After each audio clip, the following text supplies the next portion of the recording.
চোখ বন্ধ করে প্রাণায়াম করবেন নাকি চোখ খোলা রাখবেন? দৃষ্টির বিজ্ঞান, মনের বিজ্ঞান এবং যোগের শিক্ষা এ ব্যাপারে কি বলছে? নমস্কার, প্রাণপথে আপনাদের স্বাগত জানাই। আজকের ভিডিওটা শুরু করছি একটা ছোট্ট অভিজ্ঞতা দিয়ে। আপনি যদি এই মুহূর্তে কোনো ব্যস্ত বাজারের মাঝখানে দাঁড়ান, চারিদিকে তাকান, কি দেখবেন?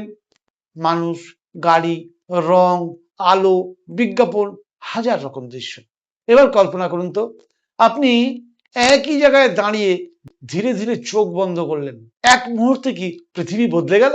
না, পৃথিবী একই রইল, কিন্তু আপনার অভিজ্ঞতাটা বদলে গেল। বন্ধুরা, আজ আমরা এমন একটি বিষয় নিয়ে কথা বলবো যেটিকে অনেকেই খুব সাধারণ বলে মনে করেন।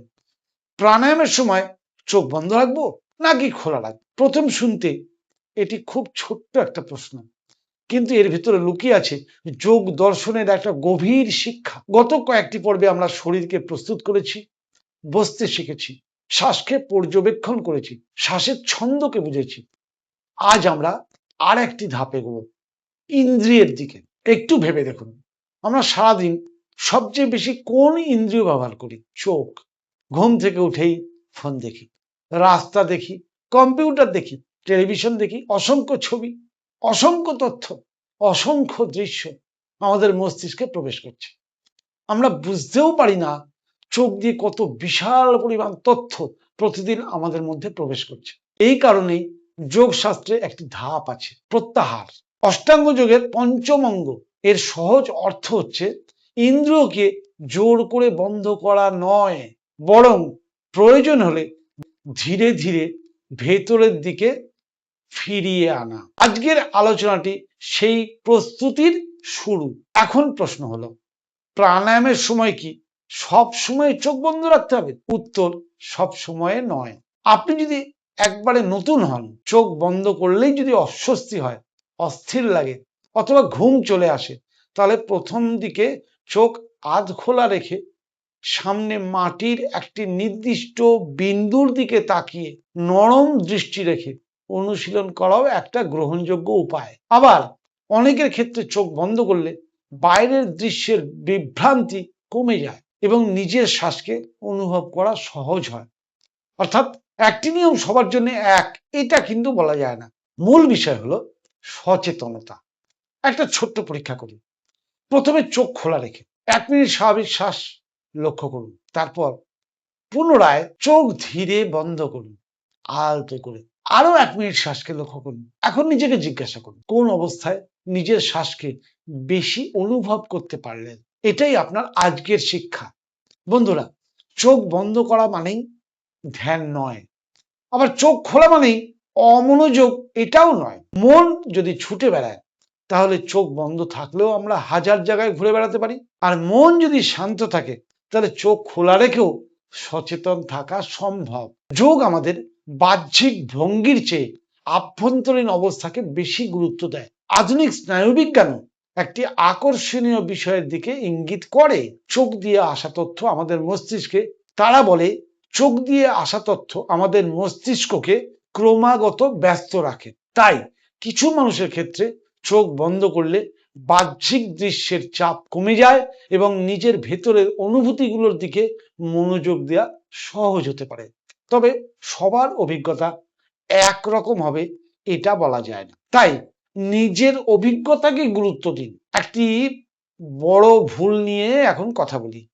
অনেকে মনে করেন শক্ত করে চোখ বন্ধ রাখতে হবে, কপালে ভাঁজ ফেলতে হবে, মুখ শক্ত করে বসতে হবে। না না, যোগ কখনো জোর শেখায় না, জোর করে কিছুই যোগে করা হয় না। চোখ যদি বন্ধ করেন, তাহলে সেটা হবে ফুলের পাপড়ির বন্ধ হওয়ার মতো কোমল ভাবে। চোয়াল থাকবে আলগা, কপাল থাকবে শিথিল, মুখে কোনো অপ্রয়োজনীয় টান থাকবে না। একটা সুন্দর উপমা দিয়ে আপনাদের বোঝানোর চেষ্টা করি। ধরুন আপনি একটা কচ্ছপকে দেখছেন, বিপদ আসলে সে কি করে?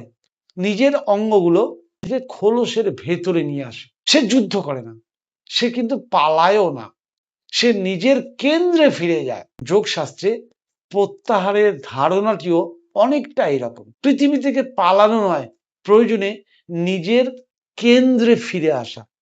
তাহলে আজকের অনুশীলন, আগামী 7 দিন প্রতিদিন 6 মিনিট সময় দিন শরীরকে। প্রথম 3 মিনিট চোখ আধ খোলা রেখে শ্বাস লক্ষ্য করুন। পরের 3 মিনিট চোখ ধীরে আলতো করে বন্ধ করে একইভাবে শ্বাসকে লক্ষ্য করুন। তারপর একটা ডায়েরিতে লিখুন আজ কোন অবস্থায় আপনার মন বেশি শান্ত বোধ করছিলেন, কোন অবস্থায় শ্বাসকে আপনি বেশি অনুভব করেছেন। এখানে কোনো সঠিক উত্তর নেই, আপনার অভিজ্ঞতাই আপনার শিক্ষক। যেটাই হয়েছে আপনার রেজাল্ট সেটাই ঠিক। নিরাশ বা অত্যাধিক প্রফুল্ল হওয়ার কোনো ব্যাপার নেই। আজকে আত্ম অনুসন্ধানের প্রশ্ন হচ্ছে, আপনি শেষ কবে নিজের ভেতরের জগৎকে দেখেছেন? আমরা সারা জীবন বাইরের পৃথিবী দেখি, কিন্তু নিজের মনের ভেতরের নীরবতাকে কতবার দেখি? হয়তো চোখ বন্ধ করার আসল উদ্দেশ্যই হচ্ছে অন্ধকার দেখা নয়, নিজের ভেতরকে দেখা। আজকের ভিডিও থেকে যদি একটা কথাই মনে রাখার কথা বলা হয়, সেটা হচ্ছে চোখ বন্ধ করা প্রাণায়ামের লক্ষ্য নয়। লক্ষ্য হলো মনকে এমন জায়গায় নিয়ে যাওয়া যেখানে শ্বাসকে স্পষ্টভাবে অনুভব করা যায়। চোখ শুধু একটা দরজা, আসল যাত্রা শুরু হয় তারও ভেতরে।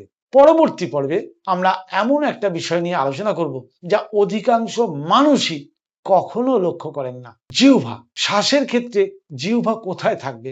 ঠোঁট, চোয়াল, দাঁত ও মুখের পেশির টান কি শ্বাসকে প্রভাবিত করে? আপনি অবাক হয়ে যাবেন, শুধু মুখের অপ্রয়োজনীয় টান কমিয়ে দিলেও অনেক মানুষের শ্বাস আরো স্বস্তিদায়ক অনুভূত হতে পারে। আজকের এই আলোচনাটি কেমন লাগলো লিখে জানাতে ভুলবেন না। আর যারা প্রাণপথ চ্যানেল নতুন দেখলেন আজকে, আমি অনুরোধ করব এইরকম ধরনের আরো ভিডিও পেতে চ্যানেলটি সাবস্ক্রাইব করে রাখুন আর বেল আইকনটি টিপে দিন। ভালো লেগে থাকলে একটা লাইক করতে পারেন, খারাপ লাগলে ডিসলাইকও করতে পারেন। আর যদি মনে করেন যে এই জ্ঞান আরো মানুষের মধ্যে ছড়ানো দরকার, তাহলে সেক্ষেত্রে অবশ্যই ভিডিওটিকে শেয়ার করুন।